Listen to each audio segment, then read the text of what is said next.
한식당을 운영하며 많은 단골들이 있었는데 그중 한 분인 기업 회장님은 일주일에 두세 번씩 와서 식사를 맛있게 하시고 칭찬을 가득하고 가셨어요. 내가 튀긴 요리는 안 먹는데 우리 미진 씨가 한 생선 튀김은 정말 기가 막혀요. 비린내도 하나도 안 나고 맛이 일품이에요. 진짜 하늘이 내린 재능입니다. 저야 매일 요리를 연구하고 맛을 내는 사람이니 그런 거죠. 그리고 요즘 맛있게 잘하는 식당이 얼마나 많은데요, 회장님. 아무리 그렇다고 해도 한식은 미진 씨가 압도적으로 우월합니다. 마음 같아선 저희 집에 요리사로 모시고 싶습니다. 그런 영광까지요? 그런데 아쉽게도 저는 이 식당의 주인이라 장사를 해야 하네요. 미진 씨한테 제자나 비슷한 실력의 요리사 없습니까? 계시면 소개 좀 해주세요. 마침 제 동서가 일자리를 구하는데 소개해드릴까요? 우리 가게 나와서 일하겠다고 했는데 조건이 더 좋으면 회장님 댁에서 요리하면 좋을 것 같아요. 아, 그래요? 미진 씨의 음식 맛을 낼 정도의 요리사라면 제가 후하게 월급을 드리겠습니다. 제 동서는 동갑내기 친구이고 가장 가까운 사람이었기 때문에 회장님께 소개해드리고 싶었습니다. 그래서 문자를 보냈더니 바로 동서가 좋다면서 이력서를 보여주라고 하더군요. 제가 한 부 가지고 있던 이력서를 회장님께 가져다 드렸습니다. 회장님, 여기 저희 동서 이력서예요. 보시고 잘 판단해 주세요. 어디 봅시다. 기분 좋게 이력서를 잡은 회장님은 동서의 사진과 이력을 보더니 두 손을 부들부들 떨기 시작했어요. 무슨 일이냐고 묻기도 전에 이력서를 두 손으로 구겨버렸답니다. 회장님, 왜 그러세요? 이 여자는 저희 동서를 아세요? 회장님은 소리를 질렀는데 어떤 감정으로 그러는지 가늠이 되지 않았습니다. 이 여자가 정말 미진 씨의 동서란 말입니까? 이 여자 지금 어디 있습니까? 회장님, 무섭게 왜 그러세요? 당장 이 여자 불러요. 아니면 어디에 있는지 말해줘요. 회장님이 왜 그렇게 큰 소리를 치며 동서를 찾는지 이유를 몰랐으니 뒷걸음치며 피하려고 했습니다. 그러자 회장님이 저의 양 어깨를 잡고 강렬한 눈으로 쏘아보셨습니다. 동서와 회장님 사이에 무슨 일이 있었는지, 어떤 연유로 이러는 건지 잠시 뒤에 이야기를 들려드리고 먼저 저의 살아온 이야기를 몇 자 적어보겠습니다. 끝까지 놓치지 말고 들어주시길 바랍니다. 저는 3살 때 고아원에 버려졌어요. 기억은 나지 않지만 원장님이 말씀하시길 엄마는 미혼모였고 아주 가난해서 고아원에 맡겼다고 하셨습니다. 아무튼 고아원이 저의 집이었고 언니, 오빠들, 친구들, 동생들과 같이 어울리며 살았어요. 학교가 바로 근처라서 고아원에 사는 애들은 금세 소문이 나서 놀림 대상이 되었어요. 어릴 때는 아무것도 모르니 이제와 생각해보면 그때 저를 놀리던 애들에게 화를 왜 그렇게 많이 냈나 싶기도 합니다.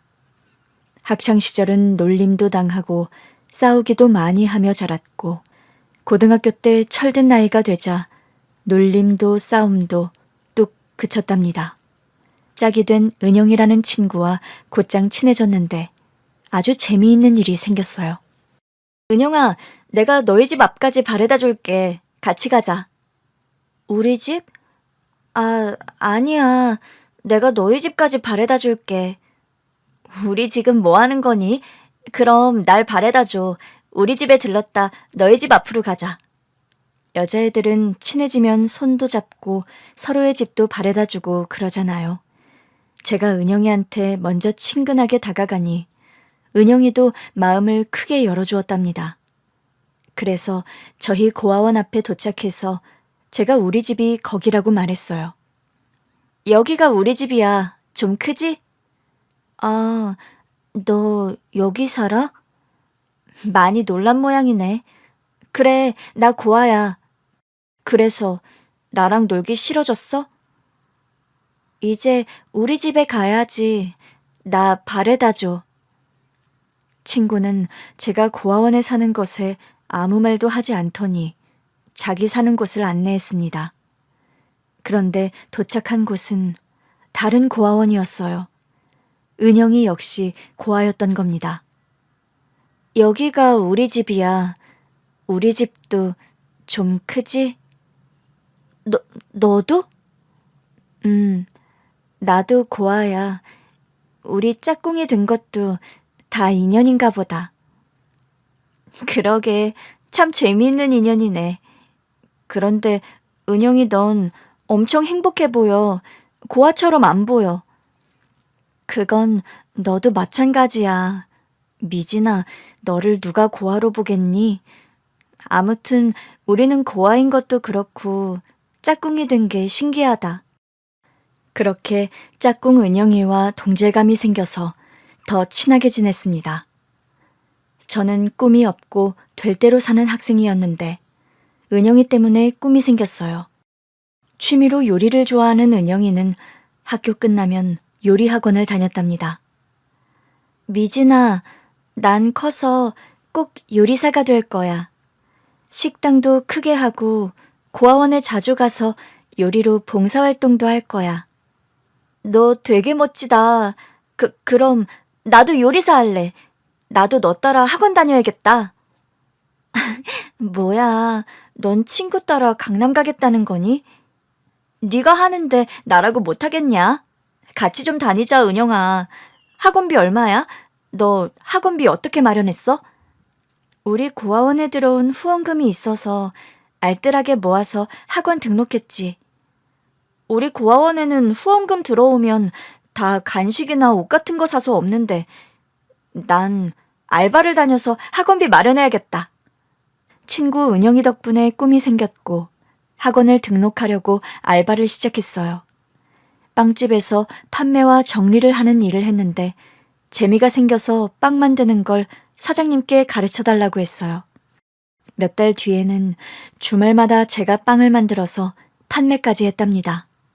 고등학교 때 은영이라는 친구를 만나 꿈이 생겼고 제가 직접 도전하는 일이 생겨서 매우 즐거웠어요. 고3 때 한식학원을 다니며 은영이의 꿈을 뒤쫓게 되었고 20살이 되고 나서는 은영이도 저도 각자 한식집에 취직했답니다. 일을 마치고 나면 온몸이 피곤해서 자취방 가서 쓰러져 잠이 들었답니다. 은영아, 너희 식당도 힘드냐? 난 오늘 점심 먹을 시간도 없어서 밥까지 굶으면서 일했어. 나도 마찬가지야. 일하고 집에 와서야 두 다리를 편하게 뻗네. 저희는 일하는 곳은 다르지만 같이 살았어요. 돈도 절약하고 의지할 사람이 옆에 있으면 좋겠다 싶어서 고아원에서 독립 후에 쭉 같이 살았답니다. 5년을 함께 살았는데 은영이가 멀리 있는 식당으로 이직한다고 해서 헤어지게 되었어요. 너 가면 나 혼자 무슨 재미로 사냐? 인생이 다 그런 거지. 쉬는 날 시간 맞춰서 보면 되잖아. 미진아, 나중에는 꼭 같이 우리만의 식당을 내보자. 그래, 꼭 그렇게 하자. 잘 가고 연락 자주 해. 친구를 떠나보내고 혼자 자취를 하니 진짜 심심하고 외로웠습니다. 한 곳에서 오랫동안 일했더니 10년 차가 되었을 때는 사장님이 가장 신뢰하는 직원이 되었어요. 총 매니저가 되어 손님들뿐만 아니라 직원들 관리까지 다 했답니다. 자리가 커지니 일은 훨씬 바빠졌어요. 그러던 어느 날 친구 은영이에게서 좋은 소식이 들려왔어요. 결혼을 하게 됐다며 청첩장을 주려고 멀리서 와줬더라고요. 둘이 조촐한 파티를 하고 축하를 전하며 얼마 뒤 결혼식장에 가서 은영이의 부케를 받았답니다. 뒤풀이를 가게 되었는데 은영이의 시숙되는 남자와 오랜 시간 술을 마셨어요. 대화하면 할수록 잘 통하고 재밌어서 뒤풀이가 끝나고 다음 날에도 만났습니다. 결국 저와 은영이의 시숙은 연인 관계가 되었고 이듬해 결혼까지 하게 되었어요. 은영이와 제가 동서지간이 된 거죠. 절친한 친구에서 동서가 되니 진짜 끝까지 갈 운명의 짝꿍 같았습니다. 미진이한테 이제 형님이라고 불러야겠네. 형님, 앞으로 잘 부탁해요. 어머, 동서, 이제 존댓말 하는 거야? 우리가 이런 사이가 될 거라고 옛날에는 상상이나 했겠니? 그러게 말이야. 잘 통하는 친구이자 영혼의 단짝이긴 했어도 한 집안의 형제와 결혼해서 동서지간이 되니까 신기하다. 우린 이제 친구를 넘어서 가족이 된 거잖아. 기집애 너, 내 결혼식에 와서 아주머님이랑 잘 된 거니까 나한테 크게 한턱 쏴라. 한턱? 두턱, 세턱도 쏠 수 있다. 얼마든지 쏠 테니까 시간만 내라고. 동서가 된 은영이와는 매우 자주 보며 지냈어요. 남편의 부모님은 10년 전에 돌아가셔서 저와 은영이, 남편과 시동생, 4사람이 가족이었습니다. 자주 어울리다 보니 동업 이야기가 오갔어요. 남편과 시동생이 식자재 납품을 했는데 같이 은영이와 저에게 식당을 해보자고 했답니다. 저는 일하던 한식당에 정이 깊어서 바로 결정하지 못했어요. 고민을 한참 하고 나서야 결론을 내렸답니다. 동서와 동업을 하겠다고 말이죠. 어릴 적 같이 식당을 운영하자는 약속을 지키게 되었네요. 남편이 천안 휴게소에 자리를 얻게 되어 휴게소에서 한식을 팔게 되었습니다. 손님이 알아서 오니 홍보할 필요도 없었고 주문도 기계로 하니 홀까지 나갈 필요가 없었네요. 다양한 메뉴를 판매했는데 한우국밥과 해장국, 갈비탕 등이 주력이었어요. 4사람이 함께 일하니 늘 웃음이 끊이지 않았습니다. 돈도 많이 벌었고 앞날이 창창했답니다. 3년 뒤 남편과 시동생이 재료를 받으러 지방까지 다녀오는 날이었어요. 그날은 눈이 내려서 길이 많이 미끄러웠습니다. 남편한테 전화해서 조심해서 천천히 올라오라고 했는데 고속도로에서 크게 사고가 났답니다. 장사를 접고 동서와 함께 병원에 갔더니 2 형제가 똑같이 숨을 거뒀습니다. 어떻게 이런 일이 저희에게 생겼는지 하늘이 원망스러웠습니다. 눈물로 남편과 시동생의 장례를 치르고 나서 저와 동서는 정신을 차리지 못하고 한동안 은둔 생활을 했어요. 휴게소 자리를 다른 사람에게 넘기고 일도 포기했죠. 그러다 폐인처럼 지내는 저를 밖으로 끄집어내준 사람이 있었어요. 바로 한식당에서 함께 일하던 사장님 부부였습니다. 다시 당신들과 함께 일해보자는 제안을 해주셔서 감사하게 생각하고 출근하기 시작했어요. 정신을 차리고 일을 다니게 되자 동서 생각이 나서 찾아갔답니다. 은영아, 아직도 이러고 있는 거야? 미진아, 형님아, 나 어떻게 해야 할까? 산 사람은 살아야지. 나도 다시 일하고 사는 거 안 보여? 너도 할 수 있어. 기운 내고 살아보자. 내가 사장님한테 말씀드리면 네 자리 하나 내어주실 거야. 내 손을 잡고 같이 움직이자. 아니, 난 혼자 지내볼래. 어디 멀리 이사가서 조용히 살고 싶어. 은영아, 너 혹시 다른 생각하는 거 아니지? 걱정하지 마. 난 살 거야. 다만 시끄러운 곳을 피해서 조용한 곳에 가서 살고 싶어. 조용한데 어디로? 몰라. 이제부터 찾아봐야지. 살만한 곳이 어디인지. 동서는 아직 마음이 무거워 보였어요. 당장 일하기엔 무리로 보여서 잡지 못하고 편히 쉴 곳으로 떠나도록 보내주기로 했습니다. 얼마 뒤 동서는 1톤 트럭에 짐을 싣고 바닷가 근처로 이사를 가게 되었어요. 다시 만나자는 인사는 생략하고 잘 가라는 말만 했답니다. 그때부터는 제 인생을 새로 건축하기로 했어요. 일자리도 다시 얻었고 돈을 벌어가며 더 나은 생활을 했답니다. 그리고 마음의 준비가 어느 정도 되어서 새로운 남자를 만나기로 했어요. 남편이 떠난 지 3년 만에 소개로 만난 사람과 1년 정도 연애하고 재혼을 하게 되었답니다. 다시 찾은 사랑이라 귀하기도 하고 하늘에 간 전 남편에게 죄 지은 기분도 동시에 들었는데 그냥 단순히 저만 행복하면 그만이라고 이기적으로 생각하며 지냈습니다.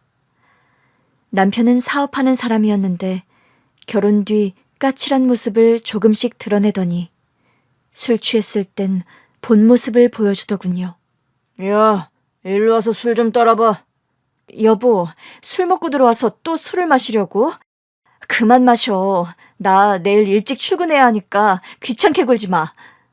서방이 말하면 잔말 말고 와서 술 따를 것이지. 어디서 감히 거절을 해? 당신 혼나고 싶어? 뭐라는 거야, 이 남자가?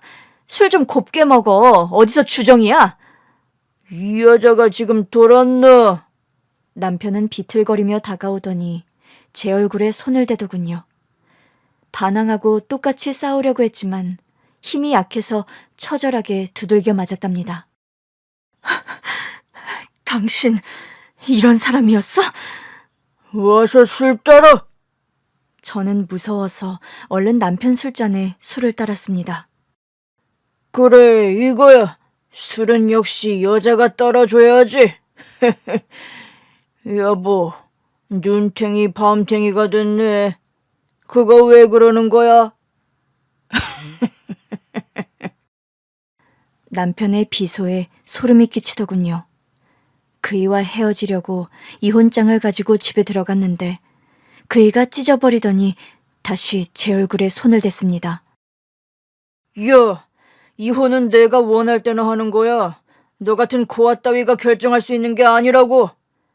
어디 감히 서방한테 이혼장을. 잘못했으면 무릎 꿇고 손 들고 있어. 어서. 여보, 나 당신이 무서워. 같이 못 살겠어. 다 참고 사는 거야. 여자는 원래 그렇게 하는 거라고. 게다가 천한 고아 따위가 감히 이혼장을 디밀어? 야, 내가 너랑 왜 결혼한지 모르겠냐? 너 같은 고아는 의지할 곳 없으니까 도망 안 가고 잘 참으니까 데리고 사는 거라고. 아내가 아니라 샌드백이 필요했던 거구나. 이게 또 맞을 소리를 하네. 안 되겠다. 네 말대로 샌드백을 좀 쳐야겠다. 일이 돼. 그이는 술 먹고 손찌검하는 버릇 말고도 시도 때도 없이 바람을 피웠습니다. 본색을 드러낸 이후로는 대놓고 상간녀와 전화통화를 했답니다. 저는 남편이 너무 무서워서 아무 말도 하지 못했어요. 정말 바보 같죠? 몇 달 동안 참아가며 살았는데 남편한테 벗어나고 싶어서 집을 뛰쳐나왔어요. 한식당 사장님 부부께 부탁드려서 사장님 댁에서 지냈답니다. 그러자 남편이 찾아와서 사장님 집안을 때려 부수고 난리를 쳤어요. 야, 김미진, 이리 안 나와. 어머야, 그만 좀 해. 무섭다고. 엄마는 무슨, 고아가 엄마를 왜 찾아? 당장 나와, 당장! 사장님이 남편을 말리며 다퉜는데 그이가 워낙 힘이 세서 사장님이 바닥에 고꾸라지도록 맞으셨습니다. 경찰이 오고 난리가 났는데 여성보호센터에서 저를 찾아왔어요. 저는 그런 게 있는 줄도 모르고 살았는데 결혼하고 매맞는 아내나 괴롭힘 당하는 아내를 도와주는 역할을 한다네요. 저는 미주알 고주알 남편이 저지른 짓들을 고백하고 살고 싶다고 살려달라고 애원했답니다. 여성보호센터에서 경찰에 고발장을 넣어 남편을 법정 구속하게끔 만들었습니다.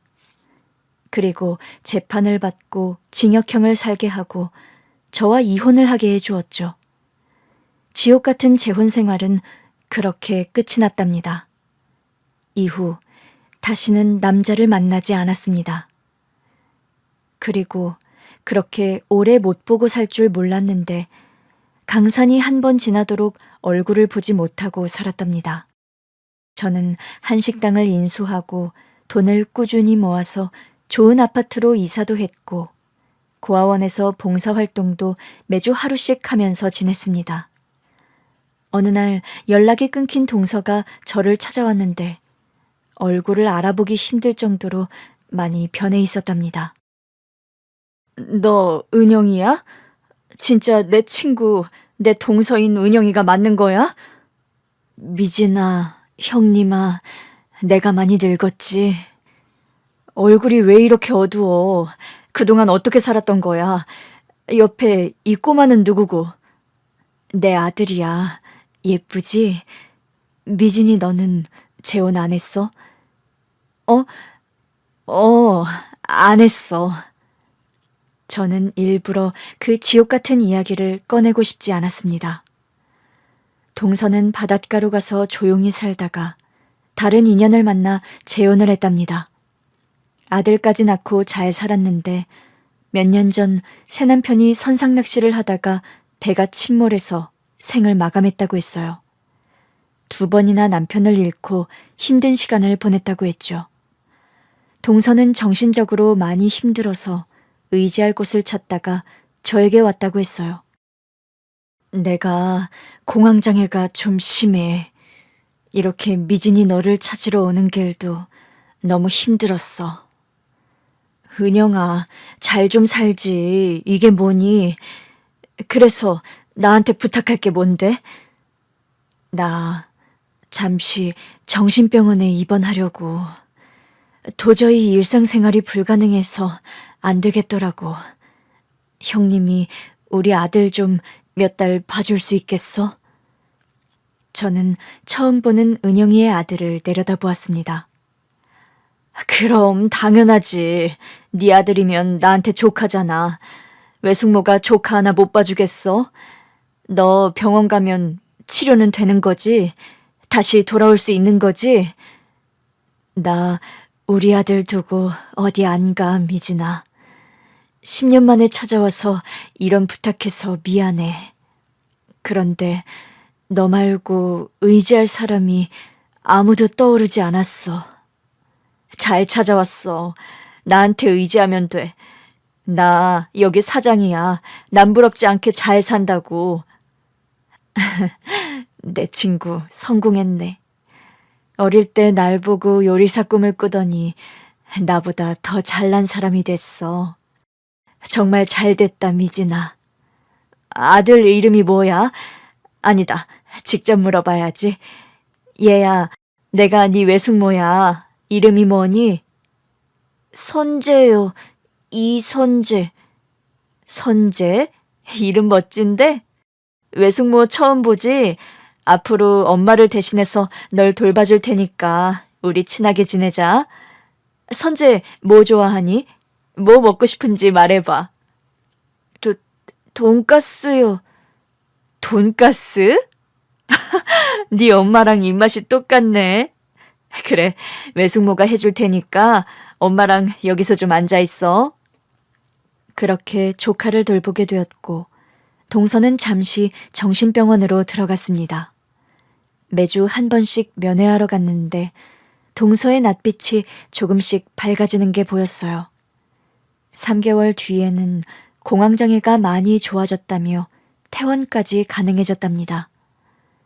미진아, 나 퇴원하면 일할 자리 줄 수 있니? 당연하지. 내가 식당 사장인데 네 자리 하나 못 줄까 봐. 미진이 너희 식당 아니어도 괜찮아. 내가 신세를 지는 것 같아서 다른 곳에서 일해도 괜찮을 것 같은데. 뭐? 나랑 같이 일하기 싫다는 소리야? 아니, 그건 아니고 그냥 신세를 너무 많이 지는 것 같아서 예나 지금이나 늘 너에게 짐만 되는 것 같아. 친구끼리 가족끼리 무슨 짐이래? 너와 나는 한 식구인 거 잊었어? 나도 너한테 빚진 거 많아.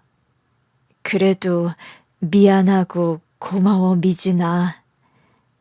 나 퇴원하면 일할 수 있게 도와줄래? 너희 식당이든 어디든 상관없이 좋으니까 부탁 좀 할게. 그래서 동서가 일할 곳을 고민하다가 제 식당에서 일을 시켜보기로 결정했어요. 아무래도 가까이 두고 보는 것이 좋을 것 같아 그렇게 결정했죠. 그런데 단골 손님 중 기업 회장님이 저의 음식을 극찬하시더니 음식 잘하는 사람을 소개해달라고 했고 저는 동서를 지목했습니다. 다시 회장님이 저를 붙잡고 이글거리는 눈으로 동서가 어디에 있는지 묻는 장면으로 넘어오겠습니다. 이 여자 어디에 있습니까? 회장님, 왜 이러세요? 흥분 좀 가라앉히세요. 저는 동서가 회장님한테 사기라도 쳤나 싶어서 말을 아끼려고 했어요. 은영이가 무슨 짓을 해도 감싸주고 싶었습니다. 회장님, 은영이는 정신이 온전치 못해서 어디 요양하고 있어요. 정신이 온전치 못하다고요? 아무튼 거기가 어디입니까? 나 빨리 이 여자 찾아야 해요. 무슨 일인지 말씀을 해주셔야 제가 대답을 할 수 있을 것 같아요. 회장님은 구겨버린 동서의 이력서를 다시 펼치며 사진을 내려다보았습니다. 이 아이는 내가 잃어버린 딸이에요. 분명히 느낄 수 있어요. 네? 딸이라고요? 미진 씨, 아무리 오래되었어도 난 기억할 수 있어요. 어릴 때 내 딸의 모습이 그대로 있어요. 이 여자 이름이 은영입니까? 고아원에서 자랐겠죠? 네, 그래요. 맞아요. 그런데 은영이는 아빠 이야기를 한 적이 없어요. 엄마랑 둘이 살다가 잃어버렸다고 들었는걸요. 그게 그러니까 내가 반대하는 결혼을 했습니다. 딸을 낳고 몇 년 뒤에 빈털터리가 되어서 생계를 위해 부모님 집으로 들어갔습니다. 아내와 이혼하는 조건이었죠. 그래도 난 부모님 몰래 처자식을 지키려고 했어요. 생활비를 매달 주었고 가끔이지만 딸을 보러 갔습니다. 들어보니 회장님이 결혼하고 나서 동서를 낳고 버렸다는 소리였습니다. 저는 자기 포장을 하는 회장님께 말했습니다. 그러니까 돈도 능력도 없으니 처자식을 버렸다는 소리잖아요. 동서 사진을 보고 흥분하고 찾길래 꼭 대단한 결정을 내린 것 같은데 그게 아니었네요. 버린 자식을 찾는 주제에 참 당당하시네요. 미진 씨, 일부러 그런 게 아닙니다. 난 다시 우리 가정을 되찾을 생각이었어요.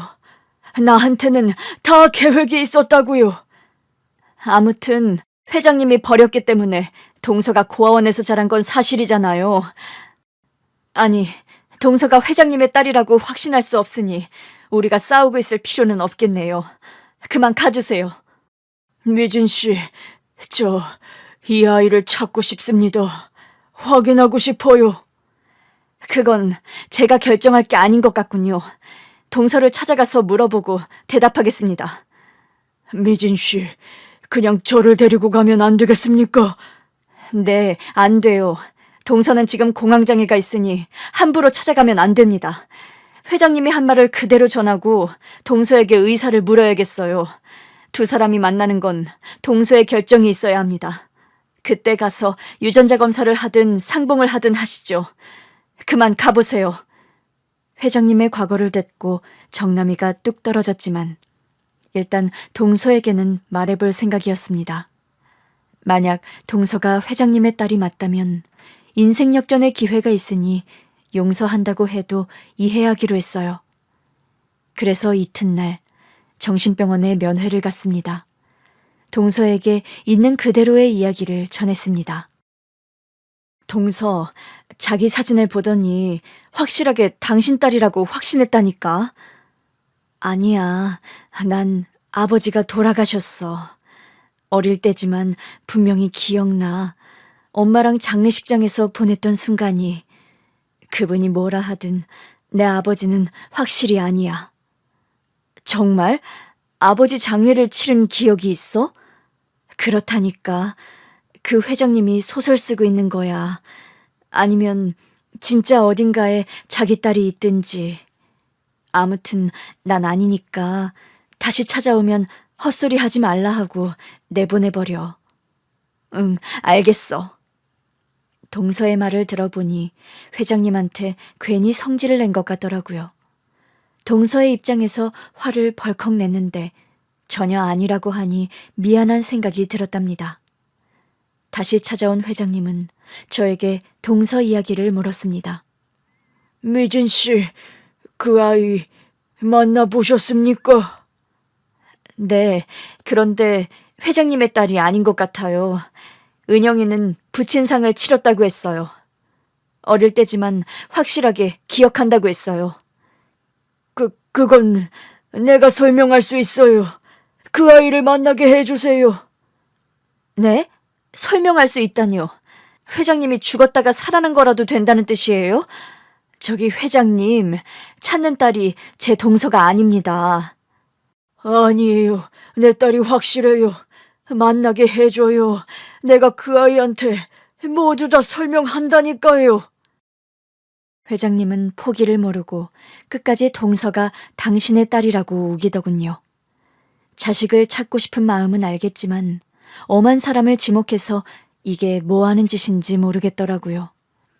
저는 딱 잘라 그만하라고 경고했습니다.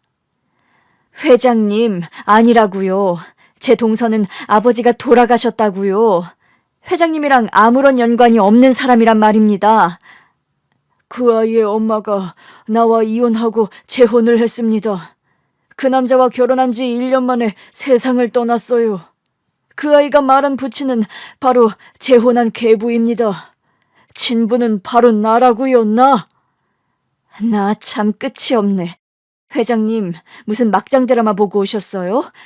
딸이 태어나자마자 이혼하고 새아빠가 생겼고 쭉 안 보고 살았으면 그냥 남 아니에요? 낳아줬다고 무조건 부모가 아니잖아요. 난 딸을 보려고 매달 한 번씩 찾아갔어요. 기억은 못하겠지만 난 아빠 노릇을 하려고 노력했단 말이오. 어이가 없네요, 회장님. 이봐요, 미진 씨. 전처가 딸을 잃어버렸을 때 내가 얼마나 애타게 찾은 줄 아세요? 전처는 그냥 가만히 있었지만 난 신문에 광고도 내고 현수막도 걸고 전국을 돌아다녔어요. 내 피부치를 찾으려고 수년 동안 고생했단 말입니다. 회장님, 진정하세요. 듣자 하니 사연이 좀 있으신 것 같은데 동서한테 물어보고 만나게 해드릴게요. 대신 안 보겠다고 하면 그냥 포기하세요. 아셨죠? 회장님은 무조건 만나야 한다면서 저더러 동서를 꼭 설득해달라고 말했습니다. 동서가 정신병원에서 퇴원한다고 해서 조카를 데리고 갔어요. 동서를 저희 집으로 데리고 와서 조카가 잠들고 나서 회장님 이야기를 꺼냈답니다. 이번에도 동서는 어이가 없다는 듯이 대답했습니다. 그 회장이라는 사람 진짜 이상하네. 내 친부라고 그랬다고? 그럼 돌아가신 아빠가 계부이고 엄마가 재혼한 사람이었다는 거야? 그렇대. 그 스토리를 듣는데 온몸에 소름이 돋더라. 그런데 딸 자식을 잃어버린 아버지는 맞긴 한 것 같아. 한번 만나보지 않을래? 만나서 대화 좀 하고 유전자 검사를 받으면 뭐 나쁠 건 없잖아. 죽은 사람 소원도 들어준다고 하니 산 사람 소원 못 들어주겠어? 그리고 은영이 너한테 회장님 아버지가 생기면 좋잖아. 모르겠다. 그러면 일단 만나는 볼게. 결국 만남은 성사되었습니다. 제 식당으로 동서와 회장님을 불러서 일단 한자리에 모였습니다. 내 딸이 맞아. 어릴 때 얼굴 그대로야. 선수가. 제 이름은 은영이에요, 회장님. 내가 지어준 너의 이름은 선숙이었다. 선수가, 애비가 못 나빠져서 미안하다. 애비가 널 지키지 못해 잃어버렸어. 수십 년의 세월을 그리움으로 보냈다. 아직 확실하지 않으니까 너무 확신하지 말아주세요, 회장님. 기대가 크면 실망도 큰 법이잖아요. 네가 어떻게 컸을지 매일매일 상상하며 살았다. 그래서 네 이력서 사진을 보고 단번에 딸이라는 걸 알게 된 거야. 회장님은 당장이라도 동서를 안을 것 같았습니다. 그래서 제가 중재를 하며 일단 앉아서 회장님의 사연을 다시 한번 들었어요. 그리고 동서의 사연도 들려줬답니다. 아쉽지만 동서가 어디서 살았는지 지명을 모르고 엄마의 이름도 몰라서 두 사람이 부녀지간이라고 조금도 믿음이 가지 않았답니다. 대화를 나누고 나서 병원으로 가서 유전자 검사를 받았어요. 2주 정도 시간이 걸린다고 하니 그때까지 기다렸다가 결과가 나오면 다시 재회하기로 했죠.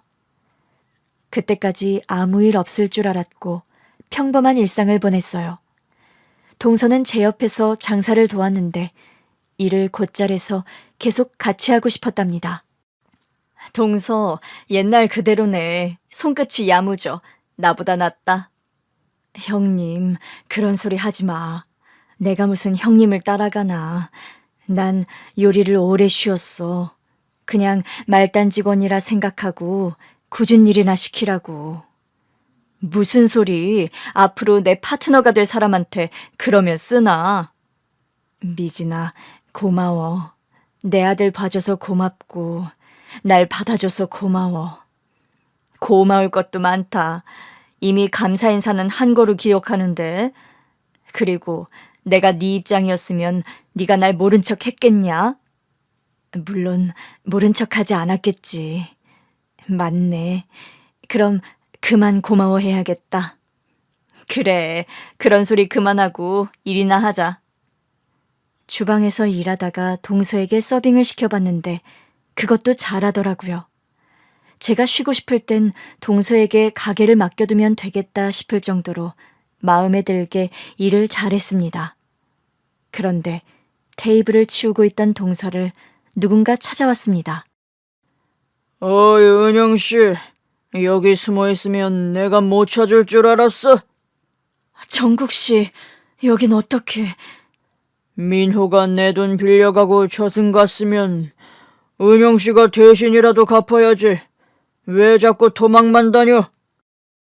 정국씨, 제가 그 돈을 갚을 의무가 없다고 했잖아요.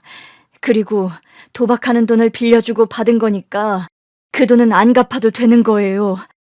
정국씨, 당신이 내 남편을 도박에 빠뜨렸고 죽음까지 내몰았잖아요.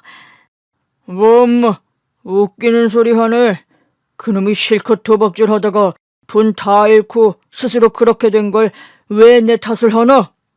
돈 못 갚아서 비겁하게 혼자 떠나버린 놈을 탓해야지. 왜 내 탓을 해? 아무튼 난 그 돈 안 줘요. 아니, 돈이 하나도 없어서 줄 게 없다고요. 그러니까 내가 제안한 게 있잖아. 돈 많이 벌게 해주는 데가 있다고. 은영씨, 지하세계로 가면 남편 도박빚도 금세 갚고 아들내미랑 살 아파트도 금방 장만할 수 있어. 그러니까 날 따라오라고. 들어보니 동서의 두 번째 남편이 도박에 빠져서 돈을 빌린 모양이더라고요. 선상낚시를 하다가 떠났다고 하더니 거짓말이었더라고요. 그런데 빚진 돈을 동서에게 받겠다고 멀리서 찾아온 거였어요. 저는 하도 어이가 없어서 직접 나섰습니다. 이봐요. 어디서 사람한테 겁을 주고 헛소리를 합니까? 지하세계? 웃기고 있네. 도박빚은 안 갚아도 된다는 법 몰라요? 게다가 은영이가 직접 빌린 것도 아니고 남편이 빌렸다면서요. 어라, 이 아줌마는 뭐지? 아줌마, 돈 대신 갚아주려고? 내가 미쳤냐? 너 같은 놈한테 돈을 주게? 은영이도 미치지 않고서야 당신한테 돈 줄 일 없어. 아니, 줘야만 해요. 잘 봐요. 내가 차용증 가져왔으니까 보증인으로 누굴 썼는지 보라고. 사인도 했다고. 동서는 사인을 보고 자기가 한 게 아니라고 했습니다. 도박에 미친 동서 남편이 대신했겠거니 하고 남자에게 당장 꺼지라고 경고했어요. 나가, 당장 나가. 내 가게에서 나가고 내 동서한테 접근하지 마. 한 번만 더 찾아오면 경찰에 신고할 줄 알아? 경찰? 그래, 좋아. 신고 좀 해주라. 내 돈 좀 돌려받게 제발 좀 신고해달라고. 남자는 막무가내였습니다. 장사에 방해가 되어 경찰을 부르려고 하는데 한식당에 회장님이 들어오더군요. 미진 씨, 무슨 일이에요? 선수가 무슨 일이니? 회장님, 아직 결과 나오려면 더 있어야 하는데 무슨 일로? 아니, 그건 그거고. 미진 씨 음식 먹고 싶어서 오지도 못합니까? 아, 그런 거였어요. 일단 들어오세요. 그런데 진상 손님이 있어서요. 잠시만 룸에 들어가서 기다려주세요. 빚쟁이 남자는 큰 소리를 치며 누가 진상을 부리는 거냐고 하더군요. 누가 진상 손님이야? 난 피해자야, 피해자. 이은영한테 내 돈 받아야 갈 거라고. 그 말을 들은 회장님은 걸음을 멈췄습니다. 선수가 이게 무슨 소리냐? 너 돈 빌렸었니? 뭐야, 이 노인네는? 선수기? 이은영이랑 무슨 사이야? 내가 선수기, 그러니까 은영이 애비 되는 사람인데 댁은 누구요? 애비? 이은영은 고아인데 애비가 있었어? 아주 재밌어지네. 노인네 돈 좀 있게 생겼네. 딸내미 빚 좀 대신 갚아줘야겠어. 내 딸이 무슨 빚을 졌는지 이야기나 좀 들어보지. 하! 귀찮게 똑같은 말을 몇 번이나 하는 거야. 잘 들어요, 할배. 이은영 남편이 내 친구인데 이놈이 내 돈을 빌려서 도박으로 날리고 무지개 다리를 건넜어요. 그런데 돈 빌릴 때 차용증에 이은영을 보증인으로 썼고요. 이거 봐요. 보이시죠? 사인. 그래서 내가 돈을 받으려고 여기까지 찾아온 거라고요. 이자까지 하면 받아야 할 돈이 3억이 넘어요. 세장, 은영아, 네 남편이 도박꾼이었냐? 네? 네, 그렇긴 한데 난 차용증에 사인한 적 없어요. 저건 남편이 대신 사인했거나 저 남자가 꾸민 거예요. 들어보니 아주 잘 알겠다. 이놈은 그냥 삼류 양아치 건달이구먼. 이복의 젊은 놈, 이럴 시간에 어디 가서 땀 흘려 돈 벌 생각을 해. 괜히 애몬 사람 괴롭히지 말고 내가 경고할 때 그냥 사라지는 게 좋을 거야. 어이, 노친네, 지금 나한테 훈계하는 거야?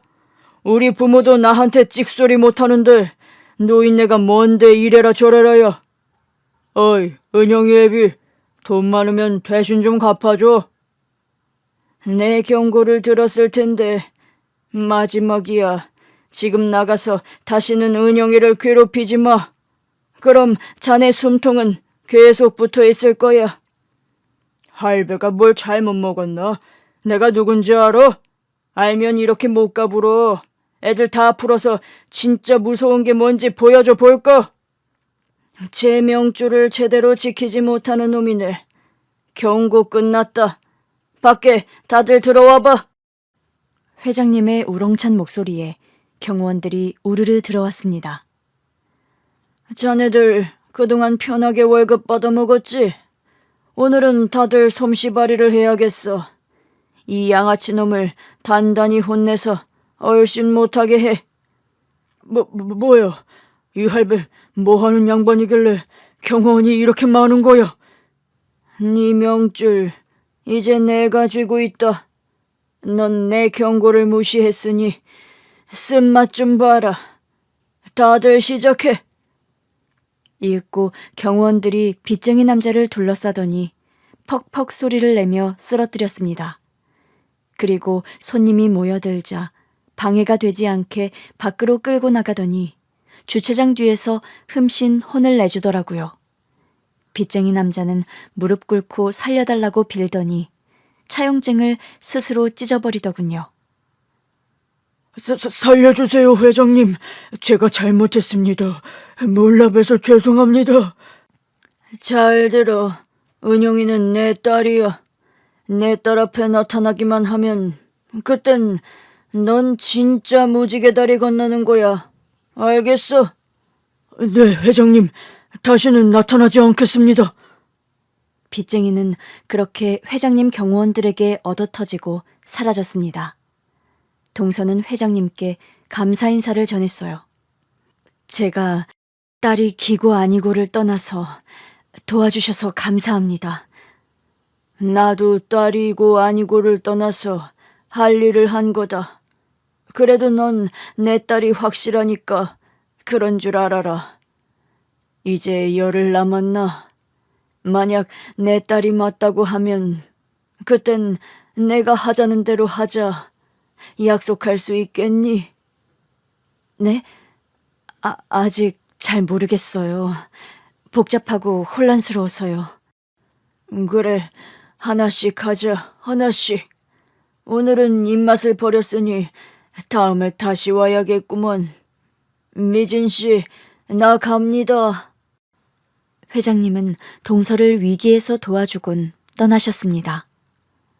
그리고 열흘 뒤 약속대로 병원에서 동서와 회장님, 저까지 셋이 만났습니다. 유전자 검사지를 받고 함께 뜯어보았어요. 친자 확률이 99.9%라고 기재된 부분을 보고 저와 동서는 놀라서 소리를 꽥 질렀습니다. 거봐, 내가 아빠가 맞다고 했잖아. 내 눈이 확실한 증거라고 했지. 동서, 은영아, 진짜 친아빠가 맞았어. 회장님이 헛소리하는 게 아니었어. 그러게. 진짜 친자가 맞네. 어떻게 이런 일이. 동서는 당황했고 할 말을 잃고 더듬거렸습니다. 선수가 이젠 내가 지어준 이름으로 불러도 되지? 선수가 예비가 못나서 미안하다.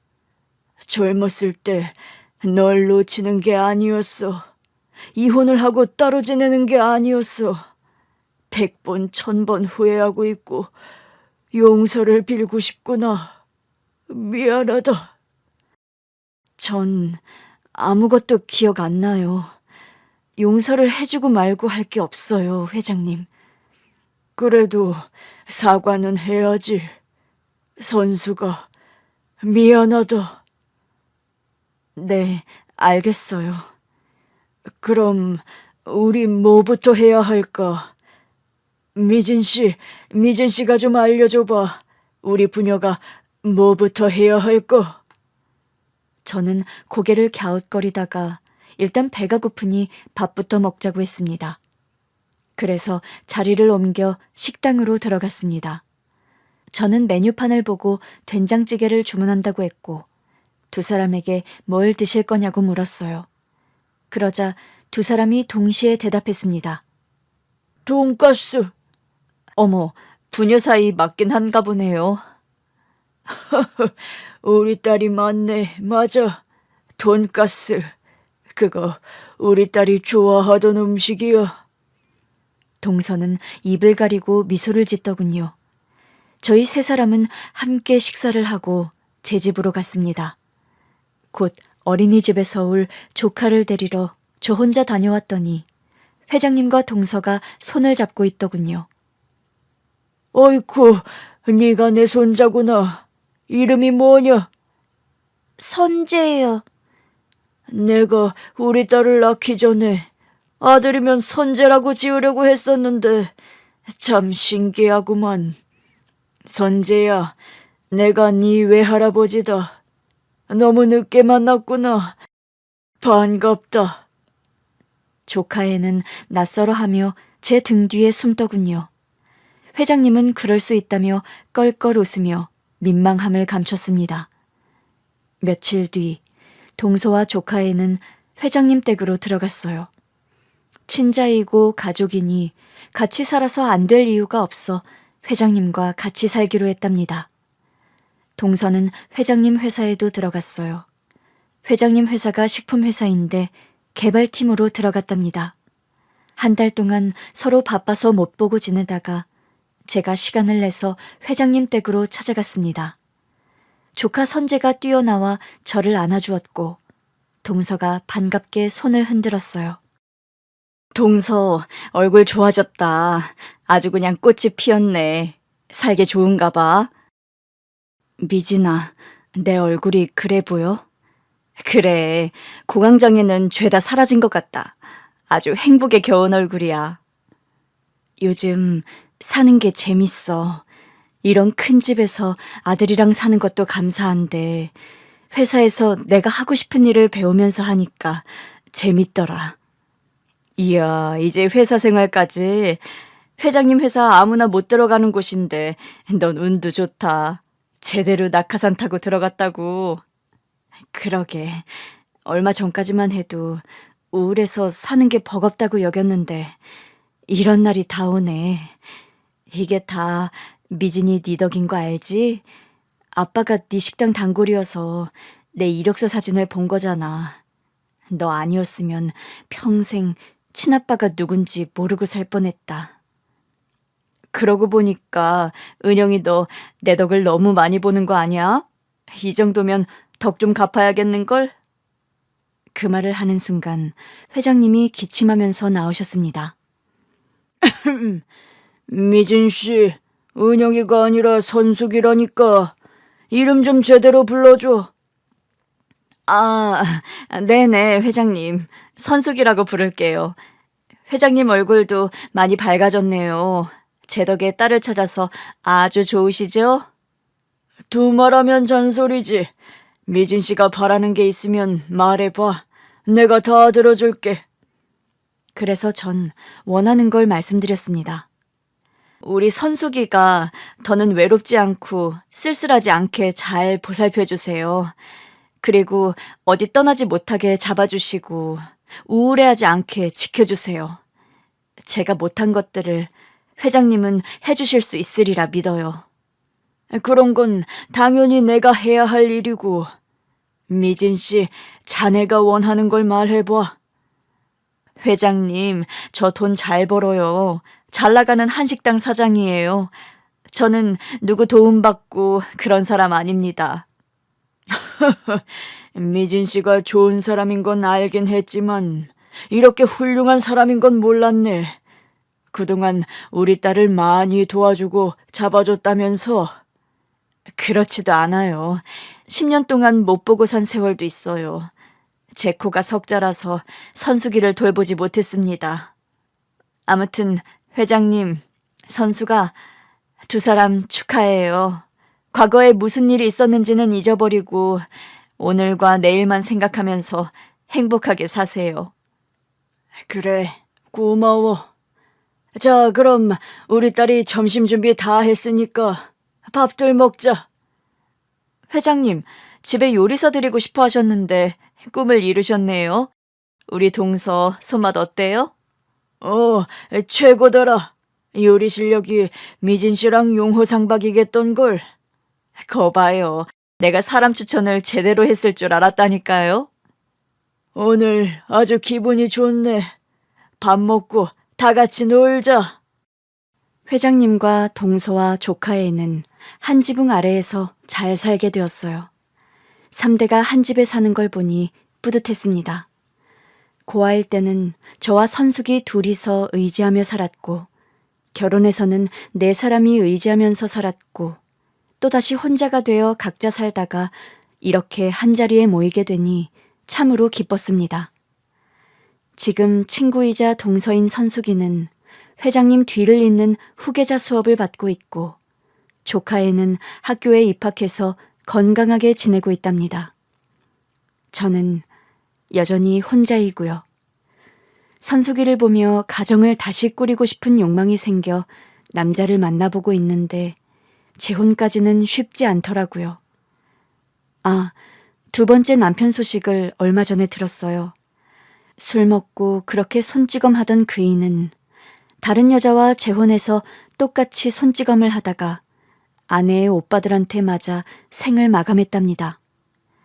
여자 쪽 식구들이 처벌을 받긴 했지만 나쁜 놈 하나가 세상에서 사라졌으니 저는 상을 주고 싶더라고요.